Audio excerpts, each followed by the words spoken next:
Yes, good morning guys. Today we are going to start new chapter in economics, that is chapter 1, graphs in economics.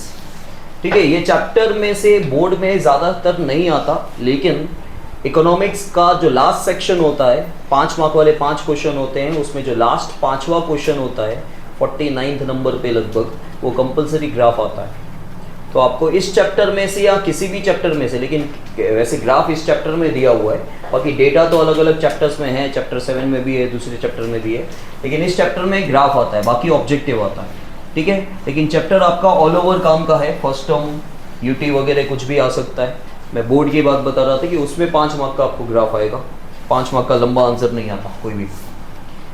देखो, graph के generally 2 type होते हैं, या हम बोल सकते हैं कि पिक्चर्स के 2 टाइप होते हैं, नॉट ग्राफ के तो बहुत सारे होते हैं, पिक्चर्स के 2 टाइप होते हैं. देखो, हम इकोनॉमिक्स हमको काफ़ी बार बोरिंग क्यों लगता है, क्योंकि वो पूरा डिस्क्रिप्शन दिया हुआ है, स्टेटमेंट फॉर्म में दिया हुआ है, और स्टेटमेंट फॉर्म में रीड करके इकोनॉमिक्स सबको समझ में नहीं आता है. एक लेमैन को तो बिल्कुल भी नहीं आएगा, जो अनपढ़ गवार है, जिसको पढ़ना लिखना नहीं आता, ठीक है, या जिसको ज़्यादा चीज़ें समझ में नहीं आती, क्योंकि इकोनॉमिक्स सिंपल भाषा नहीं होती. इकोनॉमिक्स अपनी लैंग्वेज में कुछ और ही समझाता है. ठीक है, कॉमर्स या मैनेजमेंट की भाषा जो होती है वो भी अलग होती है, इकोनॉमिक्स का डेफिनेशन ही अलग होता है. डिफाइन मतलब मेरे अकॉर्डिंग, मीनिंग मतलब साधारण सा उसका मतलब, लेकिन डेफिनेशन मतलब राय हो जाती है कि मेरे व्यू पॉइंट के अकॉर्डिंग इसका क्या मतलब हुआ, वो डेफिनेशन होता है. डेफिनेशन हमेशा किसी के अकॉर्डिंग होती है, याद रखना. मीनिंग और डेफिनेशन में बहुत फर्क होता है. डेफिनेशन हमेशा बोला जाएगा कि बाय दिस पीपल ये डिफाइन दी गई है, भाई इनके अकॉर्डिंग, इस एक्सपर्ट के अकॉर्डिंग या इस इकोनॉमिस्ट के अकॉर्डिंग, वो डेफिनेशन होता है. और मीनिंग एक सिंपल सा मतलब जो होता है वो मीनिंग होता है, वो जरूरी नहीं है कि किसी के अकॉर्डिंग हो. So this is a basic difference between definition and meaning. Meaning का मतलब सिंपल मतलब होता है, डेफिनेशन मतलब किसी के अकॉर्डिंग, उनके व्यू पॉइंट के अकॉर्डिंग उन्होंने ये डिफाइन किया है कि इसका मतलब ये है. तो पिक्चर्स जनरली, पिक्चर्स के 2 टाइप होते हैं, ग्राफ और डायग्राम. जब कोई भी चीज, देखो जैसे मैंने काफी बार बोला है कि आपको 3 घंटे की पिक्चर डायलॉग गानों के साथ सब कुछ याद हो जाता है ना. एक पहला मेन चीज होती है कि इंटरेस्ट, कि आपको इंटरेस्ट कितना है, और कितनी भी पिक्चर सिंपल क्यों नहीं हो, अगर आपको नींद आ रही है, इंटरेस्ट नहीं है, तो आप उसकी स्टोरी याद नहीं रख पाओगे. पहली बात यह है कि भाई आपका फेवरेट हीरो है या आपको उस पिक्चर में इंटरेस्ट है, तो आप पूरा ध्यान से उसको देखते हो, लेकिन वो पिक्चर फॉर्म में, ठीक है, वीडियो फॉर्म में, विजुअल फॉर्म में आप देख पा रहे हो. वही थिएटर में जाके पहले से ऐसा होता कि 3 घंटे की स्टोरी आपको बताई जा रही है ओरली, तो आपको याद नहीं रहता, क्योंकि उस स्टोरी को आप पिक्चर फॉर्म में कन्वर्ट नहीं करते. जैसे मैंने आपको बताया कि मुझे चीज़ें दिखती क्यों हैं, क्योंकि ये बचपन में ही मेरे में है, कि मेरी मम्मी जब स्टोरी सुनाती थी मुझे बचपन में कि जंगल है, डाकू है, तो मुझे याद है कि आज भी 2-2.5 साल का था तो मुझे वो स्टोरी जंगल वाली सुनाई जाती थी कि जंगल है, अंधेरा है. तो डाकू, क्योंकि पिक्चर में कुछ देखा था मैंने, डाकू इसको बोलते हैं, और अंधेरा अंधेरा बचपन से ऐसी जगह में ज़्यादातर रहा कि आजू बाजू वाले जितने भी दूसरे बच्चे थे यहाँ, वो भूत और ये डर डर अंधेरा अंधेरा बहुत करते थे, तो वो भी दिमाग में था, अंधेरा क्या होता है, डाकू क्या होता है. ठीक है, तो वो जब स्टोरी सुनाई जाती थी तो मैं उसको विजुअलाइज करता था, इसलिए मुझे आज तक याद है. नहीं तो वो 2-2.5 साल की जो स्टोरी थी मुझे आज तक साफ साफ याद नहीं, क्योंकि अभी भी मैं जब बोल रहा हूँ तो वो पिक्चर आ रहा है कि जंगल, क्योंकि जंगल, वो कहीं ना कहीं जंगल देखा था मूवी में, ठीक है, डाकू कहीं ना कहीं देखे थे, तो वो पिक्चर आ जाता था, मैं फ्रेम करता था चीज़ों को कि ऐसा होता है, तो वो ऑटोमेटिकली याद रह जाएगी. जब आप पिक्चर्स को फ्रेम करोगे अपने दिमाग में तो आपको चीज़ें याद आ जाएंगी. आप अच्छे से, जब हम एक्सप्लेन करते हैं तो ऐसा थोड़ी है कि एक एक चीज़ मुंह पे रटी हुई है इसलिए बोलते जा रहे हैं. वो आप पिक्चर में कन्वर्ट करोगे जितना, तो आपको, जैसे आपने देखा होगा, मैं मैथ्स एक एक डीपली चीज़ बताता हूँ, क्योंकि मेरे को मैथ्स दिखता है. ठीक है, अभी भी 10th स्टैंडर्ड के अंदर एपी का चैप्टर चल रहा है, तो भाई 5वां टर्म या 10वां टर्म तो मैं ऐसे देख लेता हूँ, यहाँ 4था 5वां टर्म 10वां टर्म, तो वो जितना दिखेगा उतना क्लियर होगा. तो यहाँ पे आपको वही समझाया जा रहा है कि पिक्चर के 2 फॉर्म होते हैं, ग्राफ और डायग्राम. ये दोनों क्यों यूज किए जाते हैं, सामने वाले को चीज़ों को ज़्यादा बेटर तरीके से क्लियर करने के लिए. जब आपको कोई चीज़ स्टेटमेंट वाइज समझ में नहीं आती, आप उसको ड्रॉ करके बता दो तो सामने वाले को एटलीस्ट समझ में आ जाएगा कि ये ऐसा ऐसा है, ये चीज़, ये मैटर ऐसा है। तो पिक्चर्स के अंदर ग्राफ और डायग्राम दोनों आ जाते हैं जो हेल्पफुल रहते हैं लेमैन को खास करके चीज़ें समझाने में। ठीक है, एक अनपढ़ गवार को अगर लिखा हुआ हो तो वो कुछ भी रीड नहीं कर पाएगा, पहली बात ये, रीड ही नहीं कर पाएगा लेमैन तो समझेगा कैसे। लेकिन जब पिक्चर फॉर्म में होगा तो वो कुछ ना कुछ उसमें कहानी देख देख के बना लेगा कि शायद ऐसा ऐसा होगा करके। C economics explain and analyses various economic events occurring in the real world. तो इस पूरी दुनिया में इकोनॉमिक्स जो है अलग अलग चीज़ें आपको एक्सप्लेन करता है, अलग अलग समय पे अलग अलग इवेंट्स होते हैं और उसे स्टडी भी करता है। And analysis of the statistics provided by the state, state मतलब स्टेट गवर्नमेंट, एनालिसिस मतलब जो भी स्टडी स्टेट ने की है और वो आपके सामने पब्लिश किया है बुक्स के थ्रू। बैंक्स है, इंटरनेशनल ऑर्गेनाइजेशन है, is very purposefully done in economics. तो बोला गया है कि जो भी स्टैटिस्टिक्स का एनालाइज होता है बैंक्स के थ्रू, स्टेट गवर्नमेंट के थ्रू, इंटरनेशनल ऑर्गेनाइजेशंस के थ्रू, बाहर की बहुत सारी ऑर्गेनाइजेशन सर्वे करती है, रिसर्च करती है, फिर अपनी पूरी की पूरी जो भी थियरी है वो क्या करती है, पब्लिश करती है और लोग उसको रीड करते हैं, पता चलता है कि ऐसा ऐसा है। सी ले persons do not get interested in discussions and analysis of events done by experts. लेकिन जो ले पर्सन्स हैं उनको इसमें इस डिस्कशन में बिल्कुल भी इंटरेस्ट नहीं होता है। देखो अब ऐसा ज़रूरी नहीं है, मैंने यहाँ के बहुत सारे लोग देखे हैं जो पढ़े लिखे नहीं हैं लेकिन दिमाग बहुत है, ठीक है, डिस्कशंस में इन्वॉल्व भी होते हैं। लेकिन जनरली अगर हम देखें ऑल ओवर तो जो ले पर्सन्स हैं जब उनके सामने कोई भी स्टेटमेंट आएगी या कोई भी पीरियोडिकल्स आएंगे, मैगजीन्स आएंगे, उनके सामने कुछ नया रिसर्च छप के आया है, पब्लिश होके आया है, तो वो उतना इंटरेस्ट नहीं लेंगे कि उनको कुछ समझ में ही नहीं आ रहा है। जब समझ में ही नहीं आ रहा है तो वो डिस्कस क्या करेंगे आगे। तो ले पर्सन्स कभी भी इन चीज़ों में इंटरेस्ट नहीं लेते, वो डिस्कशंस में इन्वॉल्व नहीं होंगे। क्यों? क्योंकि कुछ समझ में ही नहीं आ रहा है। तो अगर आप चाहते हो कि वो लोग भी इन्वॉल्व हों तो आप क्या करोगे भाई, आप उनको पिक्चर्स के थ्रू प्रेजेंट करवाओगे, ठीक है। But there intention is drawn when important aspects of certain events and matters pertaining to economic changes are presented by way of pictures। लेकिन हम उनका ध्यान खींच सकते हैं अगर हम जो भी उनके सामने प्रेजेंट कर रहे हैं वो पिक्चर्स के थ्रू प्रेजेंट करें। अगर आपने देखा होगा कोई भी स्टडी आजकल यूट्यूब वगैरह पे आप ज़्यादा देखते हो, इंस्टा वगैरह पे, ठीक है, तो उस पर क्या होता है, सोशल मीडिया पे आपको पिक्चर्स के थ्रू, एनिमेशन के थ्रू चीज़ें प्रेजेंट की गई हैं ताकि आपको समझ में आए अच्छे से, ठीक है।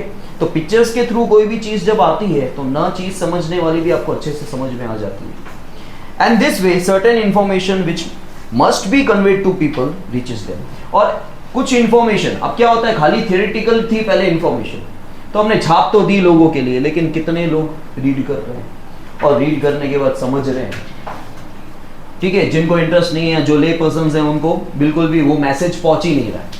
तो हम क्या कर रहे हैं, हम जब पिक्चर्स के थ्रू वो मैसेजेस उनको पहुंचा रहे हैं तो जो नेसेसरी इंफॉर्मेशन उन तक पहुंचनी चाहिए थी वो पहुंच रही है। Generally two types of pictures are used to depict such information, और ये जो पिक्चर्स के फॉर्म है, these are the diagrams and graphs. See meaning of a diagram and graph. Statistics classify diagrams and graph as different types of pictures. ये दोनों picture, दोनों में हम ड्रॉ करते हैं, दोनों ही पिक्चर है, लेकिन दोनों अलग अलग तरीके के पिक्चर है, अलग अलग इवेंट्स में ये दोनों चीज़ों का यूसेज होता है, वो देखो आप। Which are used for distinct purposes. In economics also these are used for different purposes. पहले है diagram. See diagram is a representation of observable data by way of picture. तो डायग्राम क्या है, हम पिक्चर के थ्रू, अगेन पिक्चर का type ही है, डायग्राम भी पिक्चर का टाइप है और ग्राफ भी पिक्चर का टाइप है। तो डायग्राम जो है वो भी एक पिक्चर का टाइप है। हम पिक्चर के थ्रू ही जो ऑब्जर्वेबल डेटा है, ठीक है, जिसको आपने ऑब्जर्व किया है, ठीक है, वो डेटा को आप प्रेजेंट कर रहे हो by the way of picture. C scales and measurements are used while drawing a diagram, though thorough knowledge of statistics is not required to draw. अब डायग्राम को ड्रॉ करने के लिए आपको डीप नॉलेज की जरूरत नहीं होती, हाँ, लेकिन मेजरमेंट्स की जरूरत होती है, ठीक है। स्केल का मतलब वही होता है, स्केल्स एंड मेजरमेंट का मतलब मेजरमेंट ही होता है। A diagram is drawn for data which are presented in discrete frequency distribution. अब ये जरूरी है, यही मेन डिफरेंस है। बोला गया है डायग्राम के थ्रू वो चीज प्रेजेंट होती है जो डिस्क्रीट फ्रीक्वेंसी डिस्ट्रीब्यूशन होती है। Discrete frequency distribution 11th standard में स्टैट्स में हमने किया, क्लास वाला सम और एफआई वाला सम, एक्सआई वाला सम और एफआई वाला सम। तो एक्सआई एफआई जिस क्वेश्चन में दे रखी थी ना, उसको डिस्क्रीट फ्रीक्वेंसी डिस्ट्रीब्यूशन बोलते हैं। और जो क्लासेस वाला सम था, क्लास होगा तो एफआई तो होगी, ठीक है, लेकिन एक्सआई के साथ एफआई होगी जरूरी नहीं है। खाली एक्सआई हो तो रॉ डेटा, लेकिन एक्सआई और एफआई हो तो डिस्क्रीट फ्रीक्वेंसी डिस्ट्रीब्यूशन, और क्लास और एफआई क्वेश्चन में दे रखी है तो कंटिन्यूअस फ्रीक्वेंसी डिस्ट्रीब्यूशन। तो ये जो डायग्राम है वो डिस्क्रीट फ्रीक्वेंसी डिस्ट्रीब्यूशन में यूज होते हैं। In other words, a diagram is drawn for self explanatory data. ठीक है, मतलब डायग्राम जो है उसके लिए वो जब आप ड्रॉ कर दोगे तो जरूरी नहीं है कि कोई बंदा चाहिए आपको उसको एक्सप्लेन करने के लिए, वो सेल्फ एक्सप्लेनेटरी डेटा है। ठीक है, मतलब आप देख के डेटा को समझ सकते हो। And lay persons do not require detailed knowledge of statistics in order to draw or understand a diagram. Even a lay person को भी ज़्यादा deep statistics की कोई ज़रूरत नहीं है, वो भी simply आपको मतलब वो समझ सकता है और वो भी draw कर सकता है। A diagram is used by advertising companies to draw attention, by the government to provide information, and by social organizations to spread awareness. तो diagram कहाँ advertising companies use कर रही है लोगों का attention पाने के लिए, गवर्नमेंट यूज कर रही है ताकि इंफॉर्मेशन प्रोवाइड कर सके, अलग अलग डायग्राम्स यूज कर रही है, और जो सोशल ऑर्गेनाइजेशंस हैं वो अवेयरनेस, लोगों में अवेयरनेस हो कि कोई भी चीज़ों का भाई लोग जानकार बने, उसके लिए अवेयरनेस का मतलब आप अवेयर होने चाहिए, मतलब आपको वो चीज़ पता होनी चाहिए। तो सोशल ऑर्गेनाइजेशंस जो हैं वो लोगों को अवेयरनेस के लिए कहीं ना कहीं डायग्राम यूज करते हैं। Now come to the graph. A graph is also a representation of observable data by a way of picture. But a graph is drawn for statistical information which is not self-explanatory. देखो दोनों ही picture के form, ठीक है, लेकिन वहाँ पे क्या था, वहाँ पे सेल्फ एक्सप्लेनेटरी डेटा था। यहाँ पे आपको डीप नॉलेज चाहिए होता है ग्राफ बनाने के लिए, और ये सेल्फ एक्सप्लेनेटरी डेटा के लिए नहीं होता।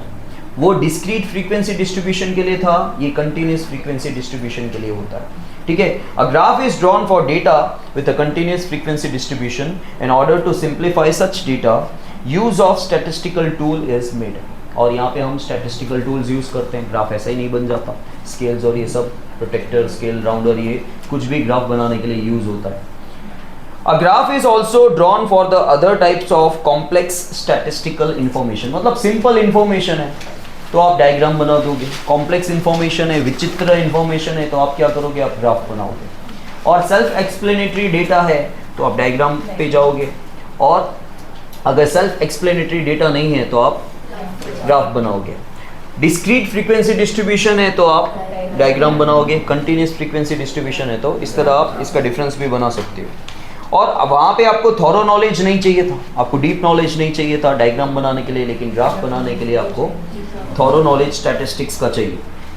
A graph can extend over one or more of the four quadrants obtained by the intersection of x-axis and y-axis on a plane, and it cannot be drawn without taking appropriate measurements. तो देखो graph बनाने के लिए आपको proper scale और measurements चाहिए। दूसरा, graph काफ़ी फैला हुआ बनता, ठीक है, वो चारों क्वाड्रेंट तक, क्योंकि जब आप एक्स एक्सिस और वाई एक्सिस बनाते हो तो चार क्वाड्रेंट बनते हैं, ये रहा एक, ये दो, ये तीन, ये चार, आपके हिसाब से बना रहा हूँ। ठीक है, आपका ग्राफ ये right hand side, first quadrant, second quadrant, third quadrant, fourth quadrant. तो ग्राफ तो एक्सटेंड होता ही है ना चारों क्वाड्रेंट में, कोई एक क्वाड्रेंट में बन के रह जाएगा ऐसा तो है नहीं। अ graph is generally drawn on a graph paper. ठीक है, एक ग्राफ है जो आप ग्राफ पेपर यूज नहीं करोगे तो चलता है, that is a pie diagram. ठीक है, पाई चार्ट भी बोलते हैं उसको। Graphs are used more by researchers, क्योंकि कॉम्प्लेक्स जब इंफॉर्मेशन होती है उसी में ग्राफ यूज होता है।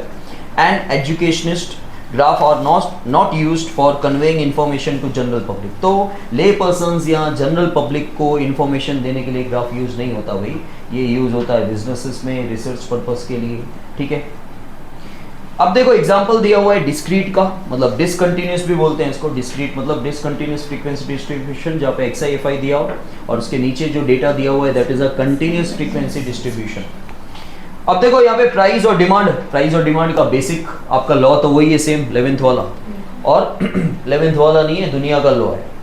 ठीक है, प्राइस और डिमांड में हमेशा there is a inverse relationship between price and demand. जैसे जैसे प्राइस ऊपर जाएगा तो डिमांड कम नहीं होती है। कॉन्ट्रैक्ट होती है, ठीक है। और प्राइस अगर नीचे जाएगा तो डिमांड इंक्रीज डिक्रीज कब होता है? देखो which is your main factor demand के लिए? प्राइस। तो प्राइस के अलावा दूसरे फैक्टर की वजह से डिमांड में अगर चेंजेस आ रही है तो डिमांड इंक्रीज डिक्रीज होता है, ठीक है। और प्राइस की वजह से अगर कम ज्यादा हो रहा है तो उसको हम बोलते हैं कॉन्ट्रैक्ट और एक्सपैंड। तो आप देख सकते हो प्राइस जब 1 रुपया था तो डिमांड सामने कितने यूनिट्स की थी? 100। जैसे जैसे प्राइस इंक्रीज हो रहा है डिमांड कम होती जा रही है, नहीं बोलोगे डिमांड। यही मेन पॉइंट है आपका, याद रखना। कभी आप आगे चल के इकोनॉमिक्स करते हो और कोई इकोनॉमिक्स की फील्ड में जा रहे हो और अगर आप ये चीज आपने बोल दी ना तो आपको क्या इकोनॉमिक्स आता है ऐसे बोलेंगे, क्योंकि ये टीचरों से भी गलती होती है। तो जल्दी जल्दी में समझाने में उनको भी अच्छे से पता है, फिर वो जनरली हम लोग यही बोलते हैं कि फिर वो समझाने के लिए बोल रहे हैं, लेकिन हमको भी ये वर्ड्स यूज नहीं करने हैं क्योंकि हम ही गलत बोलेंगे। ये मेन पॉइंट है कि प्राइस अगर कम हो रहा है तो डिमांड इंक्रीज हो रही है, नहीं भाई। क्योंकि देखो कभी मैंने ऐसे समझाया डिमांड इंक्रीज हो रही है, प्राइस के साथ कभी नहीं बोला, मैंने ऐसे ही किया हमेशा। डिमांड एक्सपेंड हो रही है, रबर को जैसे खींचा जाता है एक्सपेंड, और प्राइस अगर इंक्रीज हो रही है तो डिमांड कॉन्ट्रैक्ट हो रहा है। फिर कंटिन्यूअस फ्रीक्वेंसी डिस्ट्रीब्यूशन देखो, इनकम यहाँ पे रेंज दिया हुआ है भाई, जिस फैमिली की या जिन लोगों की इनकम 10,000 से 20,000 है वहाँ पे नंबर ऑफ पीपल कितने हैं? 500, ठीक है। और फिर 20,000 से 30,000 तो नंबर ऑफ पीपल कितने हैं? तो इनकम इंक्रीज हो रही है तो नंबर ऑफ पीपल डिक्रीज हो रहे हैं, ठीक है। और उसी के पास में दूसरा भी हमको एक डेटा दिया हुआ है, 10 to 19 रेंज दिया हुआ है, नंबर ऑफ स्टूडेंट्स कितने हैं? 50। 20 to 29 का रेंज है तो नंबर ऑफ स्टूडेंट्स कितने हैं? 30, ठीक है। यहाँ पे भी इनवर्स रिलेशनशिप दे रखा है। Now importance of diagrams and graphs in economics. The study of the subject of economics, which is perceived as difficult and complicated, is made easier by way of diagrams and less confusing by way of graph. तो जो economics बहुत ज़्यादा typical लगता है language के, क्योंकि देखो economics की भाषा जो नहीं जानता है, आप लोगों को बोलोगे, आम इंसान क्या बोलता है? आम इंसान से पूछोगे प्राइस ऊपर गया तो बोलेगे डिमांड नीचे गई, वो ऐसा बोलेगा, ठीक है। क्योंकि आम इंसान को इकोनॉमिक्स नहीं पता है। जिसको इकोनॉमिक्स पता है वो बोलेगा कि भाव ऊपर गया तो डिमांड कॉन्ट्रैक्ट हुआ, वो डिक्रीज नहीं बोलेगा, ठीक है। तो इकोनॉमिक्स की लैंग्वेज जो ज़्यादा टफ है वो हम डायग्राम और ग्राफ की मदद से इजी कर सकते हैं। परसीव का मतलब होता है माना जाता है उसको पहले से। Trends of certain economic parameters over various years can be observe through a single diagram और ग्राफ। आप एक ग्राफ बना दो, एक बार ग्राफ आपने देखा ही है सबने, ठीक है, बार बनते हैं ना। तो हम जब बार डायग्राम बनाते हैं, बार ग्राफ बनाते हैं तो उसमें क्या होता है, हम कंपैरिजंस कर सकते हैं। तो ये 1990 का ग्राफ था, ये 1991 का, ये 1992 का, तो उसमें पर्टिकुलरली आपने कुछ ना कुछ बनाया होगा। सपोज आपने बना दिया कि आपके बिजनेस में भाई आप चॉकलेट सेल करते हो, तो आपकी 1990 में चॉकलेट कितनी सेल हुई या 1991 में कितनी हुई, तो एक ही ग्राफ में क्या पता चल जाएगा। ईयर वाइज आप लोग कंपैरिजंस कर सकते हो, या मंथली कंपैरिजंस कर सकते हो, या बाय मंथली कंपैरिजन कर सकते हो, या 6 मंथली कंपैरिजन कर सकते हो, या क्वार्टरली कंपैरिजन कर सकते हो। जैसे कंपैरिजन करना हो वैसा आप ग्राफ बनाओ, आपको पता चल जाएगा।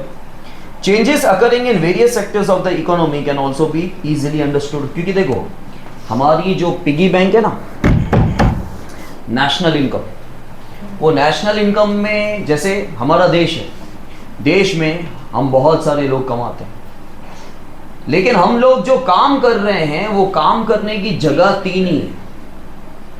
3 ही जगह से हमारी पिगी बैंक के अंदर पैसा जा रहा है। एग्रीकल्चर सेक्टर, इंडस्ट्रियल सेक्टर, आप किसी भी तरह का काम करो। मैं कौन सा काम कर रहा हूँ? मैं सर्विस सेक्टर में काम कर रहा हूँ, ठीक है। क्योंकि ना मैं कुछ उत्पादन कर रहा हूँ प्रोडक्शन, और ना मैं एग्रीकल्चर का वर्क कोई कर रहा हूँ, मैं यहाँ पे सर्विस दे रहा हूँ, ठीक है। तो आप कोई भी काम उठा के देख लो, आपके पेरेंट्स, दूसरे लोग जिनको भी जानते हो, वो जो भी काम कर रहे होंगे, या तो वो एग्रीकल्चरल फील्ड में काम कर रहे होंगे या वो इंडस्ट्रियल में काम कर रहे होंगे, इनके अलावा जो भी बच गया वो आ जाता है service sector. Then a comparison can be easily drawn for the distribution of some economic parameters between groups or classes, regions, sectors as well as time period। तो वो हमने देखा ही कि हम कंपैरिजन कर सकते हैं अलग अलग टाइम पीरियड्स का, अलग अलग ग्रुप्स का, अलग अलग कंट्रीज का, अलग अलग स्टेट्स का। जिसका जो कंपैरिजन करना हो आप इजीली ग्राफ के थ्रू कर सकते हो। When many aspects का मतलब फीचर्स होता है, इकोनॉमिक्स में ये वर्ड बार बार आएगा, यहाँ पे फीचर्स या कैरेक्टरिस्टिक्स नहीं लिखा होता, कम लिखा होता है, उसकी जगह एस्पेक्ट लिखा होगा। When many aspects of economics which are found apparently difficult are presented through a diagram or graph, the time and efforts of the presenter in explaining and of the reader in understanding these aspects is saved। तो बोला गया है कि economics के अंदर बहुत सारी चीजें जो टफ होती है वो हम क्या करते हैं, हम डायग्राम या ग्राफ के थ्रू इजीली प्रेजेंट कर सकते हैं। ठीक है, तो प्रेजेंटर का टाइम बचेगा प्रेजेंट करने में और समझने वाले का टाइम बचेगा समझने में। ठीक है, certain difficult principles of economics are easy to understand with the help of diagrams and groups। तो वही principles मतलब rules and regulation जो भी बना रखे हैं वो कुछ बहुत ज़्यादा डिफिकल्ट होते हैं, जब आप डायग्राम या ग्राफ से उसको समझाते हो तो सामने वाला इजीली समझ लेता है। For example the concept of expansion and contraction of demand and supply. ठीक है, उसका अगर आप ग्राफ बना दो तो आप इजीली समझा सकते हो कि भाई देखो जैसे जैसे प्राइस राइज हो रहा है डिमांड कॉन्ट्रैक्ट हो रही है, जैसे जैसे प्राइस डाउन जा रहा है फॉल हो रहा है डिमांड शाहरुख खान बन रही है। ठीक है, बोला ना हमेशा ए करके एक्सपेंड होती जाती है। So for example the concepts of expansion and contraction of demand and supply, price elasticity of demand and supply are made easier by way of pictures, and the trends of macroeconomic parameters can be clarified by the way of time series graph। For example, for instance मतलब for example the short run and the long run irregular fluctuation। देखो short run irregular fluctuation, short run मतलब short period में, fluctuation मतलब changes, irregular मतलब जो changes regularly नहीं आता, short period में जो चेंजेस रेगुलरली नहीं आता, और लॉन्ग रन मतलब लॉन्ग पीरियड में कम से कम 5 से 10 साल के बीच की बात हो रही है। ठीक है, क्योंकि up to 1 year small period होता है, ठीक है शॉर्ट पीरियड होता है, 1 to 5 ईयर मिड पीरियड होता है, और मोर देन 5 ईयर्स जो होता है वो लंबे समय के लिए होता है। ठीक है, लॉन्ग रन बोलते हैं। तो लॉन्ग रन में जो फ्लक्चुएशन आते हैं इरेगुलर फ्लक्चुएशंस जो आते हैं, मतलब शॉर्ट पीरियड के अंदर जो इरेगुलर फ्लक्चुएशंस आ रहे हैं और जो लॉन्ग रन के अंदर इरेगुलर फ्लक्चुएशंस आ रहे हैं मतलब चेंजेस आ रहे हैं। In some industry are calculated by the method of time series. Time series मतलब वो एक ऐसा ग्राफ है जो आपको ईयर्स के बारे में टाइम के बारे में मतलब अलग अलग ईयर्स में क्या फ्लक्चुएशन हुए हैं वो सब आपको बताता है। And their trends are presented by way of the time series graph। समझ में आया? तो इतना आप कल लर्न करके आएंगे।